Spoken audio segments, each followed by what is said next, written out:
Magandang araw mga ka-people! Ayan na nga, ready na kami pumunta sa school ng aking kuya dahil meron po siyang class simulation and after nun, meron naman kaming parent orientation. At ayan, naglalakad ng ating beshi, nagmamadali nang pumunta sa school.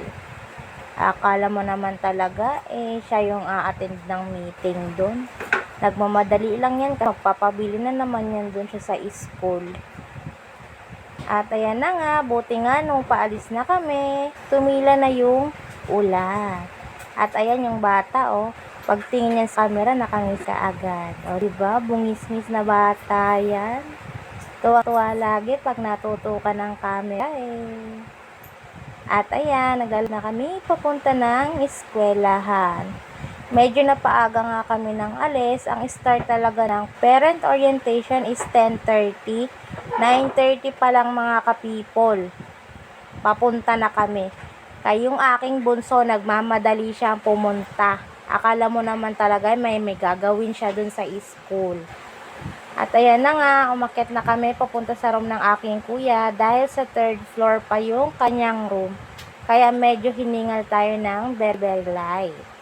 At dahil nga may ginagawa pa sila sa room, kaya ayan sabi ni teacher, mag-antay na lang muna kami sa covered court. And after nga ng mga ilang oras lang, ayan na, umakyat na kami sa taas. Dahil sabi ni teacher, pwede nang umakyat. At ayan nga mga ka-people, sa 3rd floor yan. Yan yung tanawin na makikita nyo pag nasa 3rd floor kayo.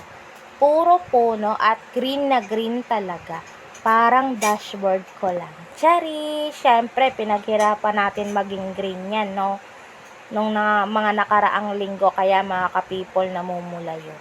At, siyempre, ayun na nga. Nag-start na magpa-attendance si teacher dahil magi-start na rin ang aming parent orientation. Kaya, nag-attendance na muna para makita ni teacher kung ilan yung mga parents na umattend.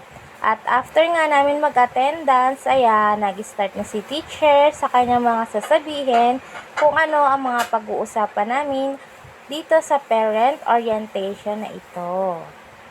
At ayan nga, syempre bilang magulang dapat nakikinig tayo sa sinasabi ni teacher para hindi tayo pa ulit-ulit mga ka-people, no? So ako, focus lang talaga ako sa lahat ng sinasabi ni teacher.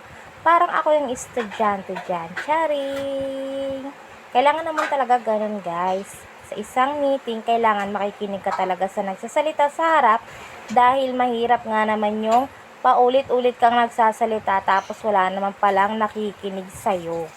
At ayan na nga, patapos na yung meeting, kaya uuwi na kami ng aking mga junakis at nagugutom na rin ako dahil hindi naman ako nag-almusal. Nagkape lang tayong literal, humigop lang ng kape tapos umalis na. Kaya ayan, tuwang-tuwa na rin yung aking junakis dahil nagpabili na nga ng palamig. Yan lang naman talaga yung pakay niya dun sa school ang magpabili. So ayun lang, maraming salamat sa panonood mga ka-people.